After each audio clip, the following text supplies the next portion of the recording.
2002, we actually set up a project called the Limpopo Initiative for Newborn Care.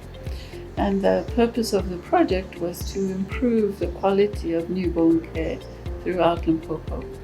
So there was a team of people that actually came from UCT and UKZN, and that team went around the province to different hospitals to improve newborn care, and we developed tools.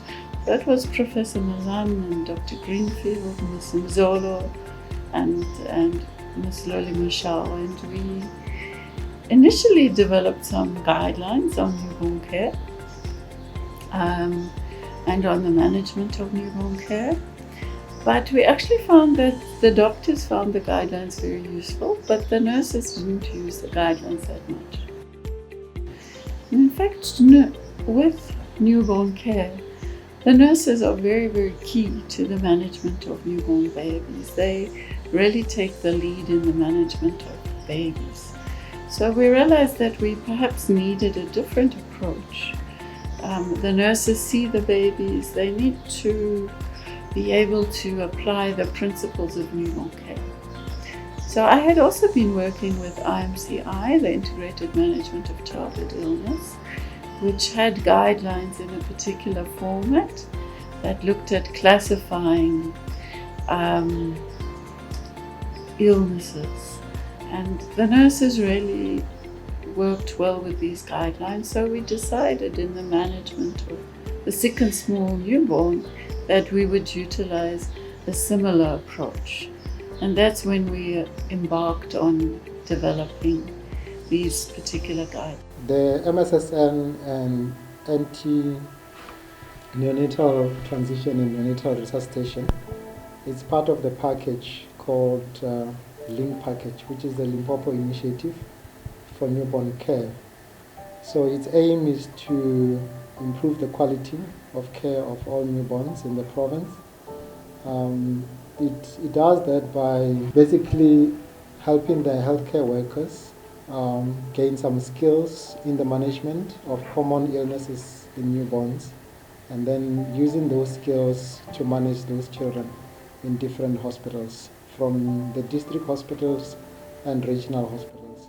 Okay, so we developed the content for the training, and it was focused on the basics of transition. We also covered the physiology of transition and the pathophysiology that was required to understand resuscitation and the transition process.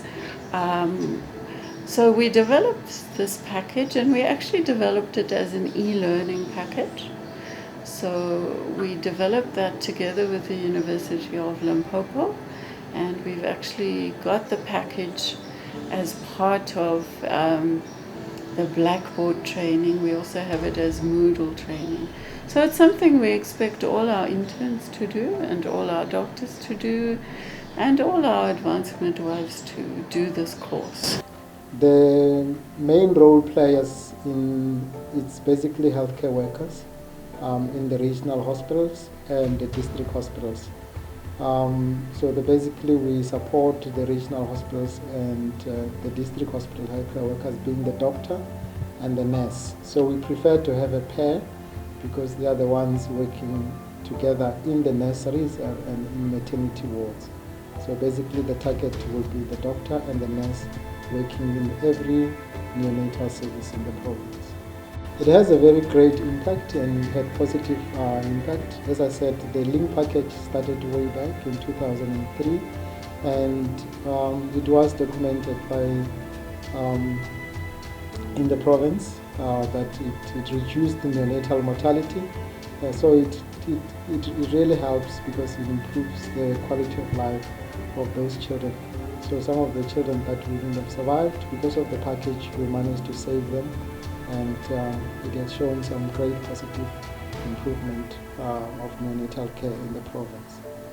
I've been working in neonates for the past 6 years, and we've had different people coming in and going, and one thing that has remained constant throughout the years has been the guidelines that we are using, the MSSN guidelines, which I find to be very appropriate and easy to follow for any level of care for a newborn. So for our hospital, we've been utilizing these guidelines quite optimally, and people love and they actually can follow these guidelines because they are grouped according to sections and according to the most common conditions that we encounter on a daily basis when it comes to newborn care. It also gives confidence to those people. Sometimes you can have the knowledge, but if you do not have the confidence to manage the newborns, you might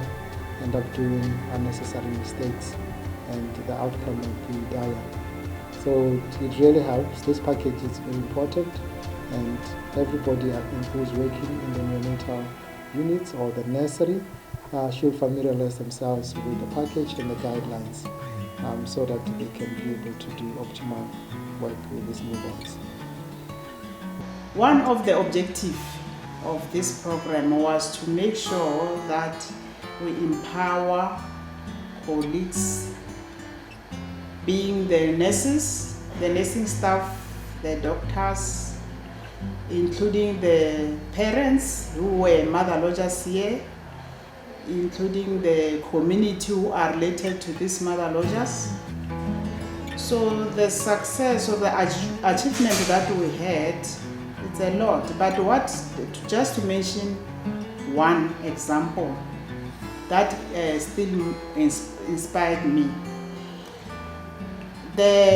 We have a nurse here from University of Venda. She's currently here doing her clinical from the university. When the nurse came 3 weeks ago in our unit, she came to me and asked me if I still remember her. I couldn't recognize her, I didn't remember her, but looking at the face, I could tell that I know something about this face. So she reminded me that she was one of the mother lodgers 3 years ago. She delivered a premature baby that was weighing 800 grams. And she was still young by then because she was around 17, 18. She didn't have hope of going back home with that baby. But because our nurses that we have trained, because with this program we are also training the staff nurses and the enrolled nurses who are also assisting us in looking after these babies. They befriended her. They were talking to her, counseling her, empowering her about caring about the baby that she had, because she was afraid of the baby. She didn't want to touch the baby. She didn't want to come and feed the baby because she was afraid and wishing that, thinking that the baby won't even make it.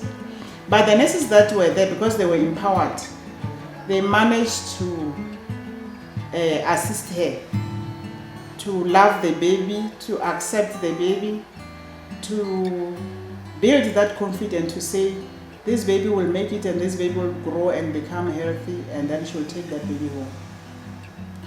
Then she said all that, the way she was managed in this unit, motivated her to say what the nurses did at the tower. By empowering me, by making me to have that confidentiality, it's possible that a premature baby can be discharged home healthy. She even showed us the photos to say this baby has grown up, and the baby has grown up so well. And she said, I told myself that I'm also going to give back to the community and do what the nurses at Litara did to me. And indeed, 3 years ago, she went to University of Venda to become a nurse.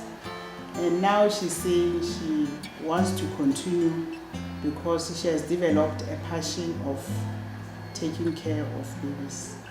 So she will continue and specializes on pediatrics, so that she can take care of the babies as well, the way Litara did to her. So if the head is going in the right direction, everybody goes in the right direction.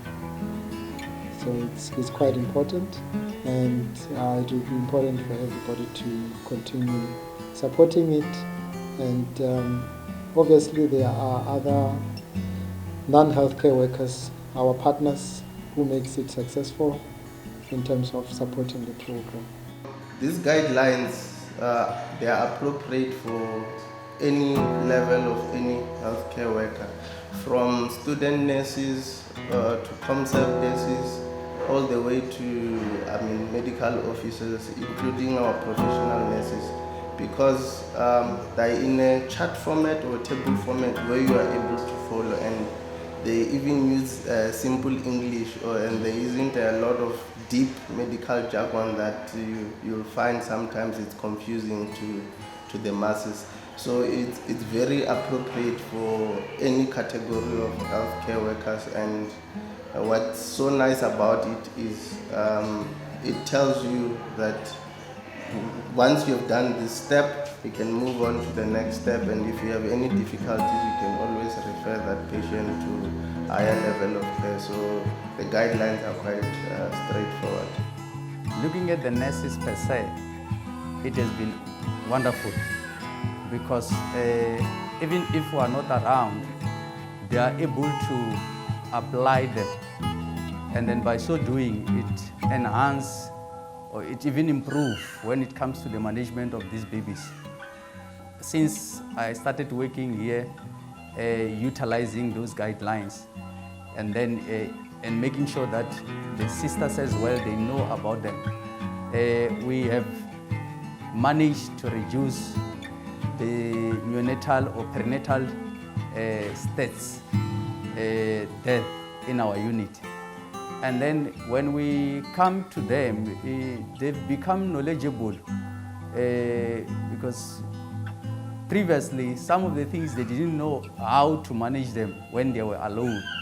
But at the moment, they are very good, better than the doctors that are admitting these babies in our ward. There is a lot to tell in Kensal. We had a lot of cases.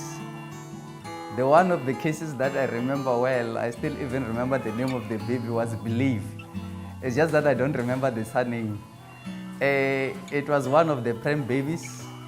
It was a very low birth weight, prem at 28 weeks by Ballard score, was RVD unexposed, and on top of that was having a cardiac lesion, was having a VSD. So the unfortunate part, Mankwin at that moment, they couldn't take our patients because of some logistic and some other things that were going on. But we have managed to deal with that case with their advices, and then even looking at the guidelines as well. The baby even now is still alive, and there are many cases. Remember that we are a rural district. In our region, we have 7 rural hospitals. So there's limited resources. So the only way we can actually make a difference in improving the health care of sick and small newborn babies is by implementing the MSSN guideline, because they don't need advanced level of care to be implemented. They focus a lot on the basic care that should be given to sick and small newborn babies. So we have seen a huge difference in terms of improvement of care in the small and sick newborn babies. They also address issues of early recognition of diseases in small and sick newborn babies and appropriate referral. So we have seen a huge difference. For us, it's just to strengthen it and implement this MSSN guideline the way they should. The benefits that I've seen in our institution, it's regaining of the knowledge and skills using the MSSN training. Chilidzini, when I started joining Chilidzini 2014, most of the nurses who were trained for management of small and of sick and small newborns, which was formerly known as LINC, most of them were retiring. So we were left mostly with people who were not trained for MSSN, and we saw this by dropping down of the care of our quality of care of our patient when we were auditing our files using the FAST tool, and then we realized that we needed to upscale our MSSN training, and then we to improve the skills and regain the skills. And then we did this, and then we saw it was our patient care has improved. And we also I find that also this is very good for our doctors, as the doctors is medical officers, they are junior, so the guidelines are easy to follow for them. After training them, then they can easily refer to our those guidelines. It's not only about reducing the number of deaths, it's also making sure that the babies that survive, they also thrive. So meaning they develop to their full potential. We also had the involvement of Save the Children and UNICEF. And we actually had international reviewers of the guideline from Save the Children and UNICEF who reviewed the guidelines for us. So it was a very rigorous process of developing these guidelines. And the first guidelines were produced in Limpopo with funding from the province and Save the Children and UNICEF. So we had started implementing a program called HBB, Helping Babies Breathe. And Helping Babies Breathe is a very nice neonatal transition program from the American Academy of Pediatrics. And it teaches basic resuscitation. And it's an excellent program that teaches the basic transition process. But we had also identified the fact that for some babies, maybe 5% of babies, they required advanced resuscitation. And there were advanced resuscitation programs available, but some of those were not suitable for our situation. So together with our pediatricians and our neonatologist, Dr. LINC, who was working at Mongkweng, we developed this training course called Neonatal Transition and Neonatal Resuscitation.